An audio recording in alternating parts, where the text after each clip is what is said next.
Alors, je suis Salvador Ramon, je suis conseiller Rivalis depuis 2018 maintenant, sur la région de Fontainebleau, le sud de Seine-et-Marne.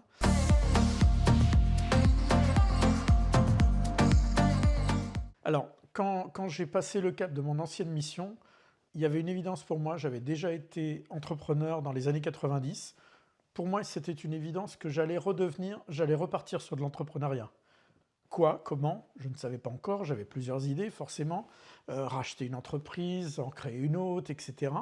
Et Rivalis est venu à moi et cela m'a paru comme une évidence en fait. Vraiment, c'est-à-dire que le message que l'on m'a passé a reflété en moi le jeune chef d'entreprise que j'étais à 26 ans.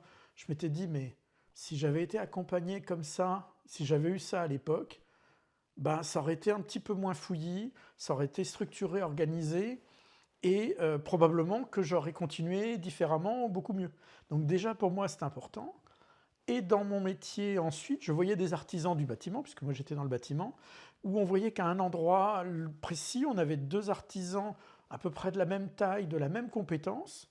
Il y en avait un qui s'en sortait très bien financièrement et qui s'était très bien organisé, et un autre qui tirait le diable par la queue, comme on dit. J'ai pas l'argent, j'ai pas le budget, je cours après mes gars, j'arrive pas à me recruter, alors qu'ils avaient la même compétence technique.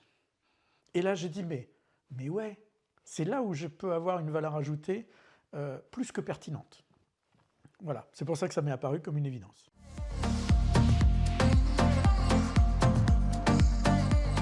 Alors on dit qu'on a les clients qui nous ressemblent ou qu'on mérite, comme on veut, mais c'est tout à fait ça, c'est-à-dire que le profil des clients que j'accompagne ont souvent des profils proches du mien, et ils viennent vers moi aussi parce que, au-delà de la gestion, de l'organisation, de la structuration de leur stratégie, même à certains à qui je n'avais pas dit, j'ai une de mes clientes qui m'avait dit non mais je savais que tu allais m'aider à me développer commercialement. Et je lui avais dit, mais je te l'ai jamais dit lors de l'entretien. Elle m'a dit, oui, non, mais je l'ai entendu. C'est une cliente avec qui je travaille maintenant depuis 6 ans et demi. Donc voilà, et à qui on a développé son chiffre multiplié par 3, la rentabilité, etc. Et au départ, je voulais surtout pas faire de commerce. Je voulais vraiment faire de la gestion parce que j'avais pas envie de faire du commerce. Et indirectement aujourd'hui, je fais de la stratégie commerciale pour mes clients et pour le faire de plus pertinent. Et c'est vrai que ces 30 ans d'expérience en management et en commerce sont un atout très important et très complémentaire de ce qu'apportent Rivalis et Henry.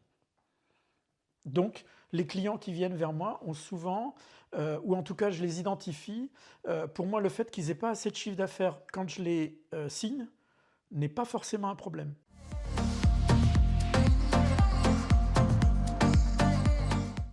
Aujourd'hui, quand on signe un nouveau client, il signe avec nous pour une douleur ou un besoin.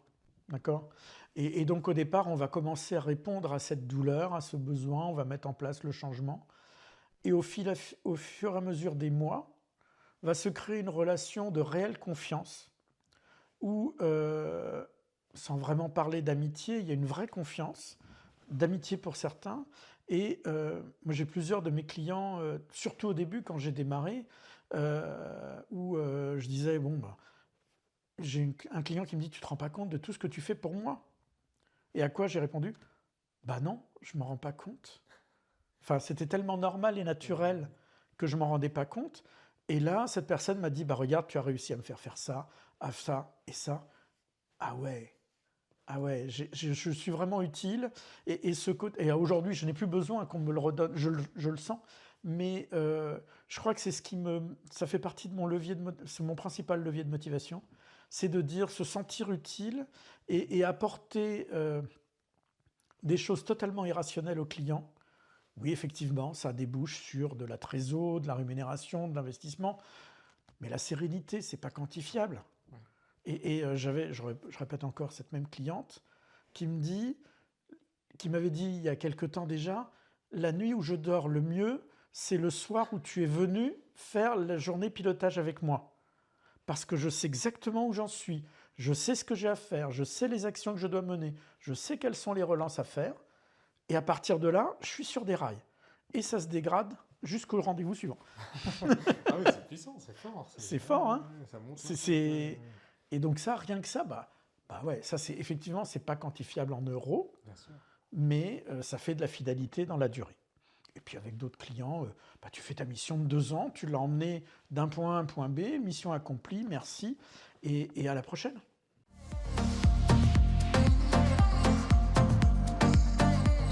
Moi, ce que j'aime, c'est on m'appelle dès qu'il y a une vraie décision importante. Je sais que j'ai un client, un nouveau client qui démarre. Dès que j'ai les appels en disant tiens, il s'est passé ça, qu'est-ce que t'en penses? Je sais que oh yeah, ça y est, je suis dans mon rôle. J'ai intégré mon rôle à 100%. Ouais. Tu vois? Après, moi, je m'interdis de lui dire quoi faire, c'est pas notre job. Mais on échange sur OK, pourquoi, comment, quel objectif, qu'est-ce que tu en attends, combien ça va coûter, quels efforts, quels résultats. Et au final, le client dit ouais, non, ouais, je pense que je vais faire comme ça. Check. C'est Et mon job. C'est toi le patron, c'est toi qui es au volant du bateau. ouais. Moi, je suis là pour regarder les cartes et voir si on est dans le bon sens. Et si tu as envie de changer de cap, why not? Et on décide le nouveau cap.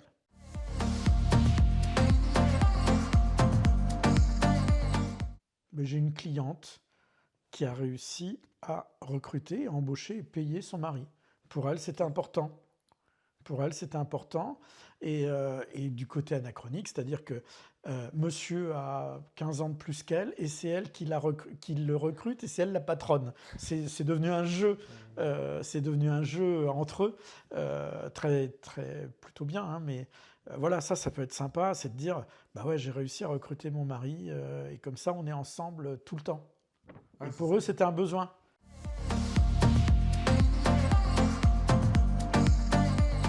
Liberté. Vraiment, ça fait partie des valeurs du réseau. Ça fait partie de moi aussi, liberté, de dire à un moment j'ai envie de faire ça, j'ai envie de mettre plus d'énergie sur telle chose, sur la vie privée, vie perso, un autre projet pro que j'aurais jamais réussi à faire si j'avais pas eu ce parcours Rivalis et je n'ai pas envie d'abandonner le Rivalis. Donc du coup, cette liberté de pouvoir faire deux choses à deux endroits et deux lieux différents parce que ça correspond à mon projet de vie. C'est une chance, c'est fantastique. Alors je dis souvent qu'en tant qu'entrepreneur, on achète notre liberté. Parfois on la paye un peu cher, mais c'est important. Et cette liberté dans le réseau et cette liberté dans ce que je fais, effectivement, si j'étais resté dans l'industrie aujourd'hui, j'aurais peut-être des revenus supplémentaires ou davantage que ce que je fais aujourd'hui, mais j'en ai pas besoin. Ma liberté est plus importante que ça.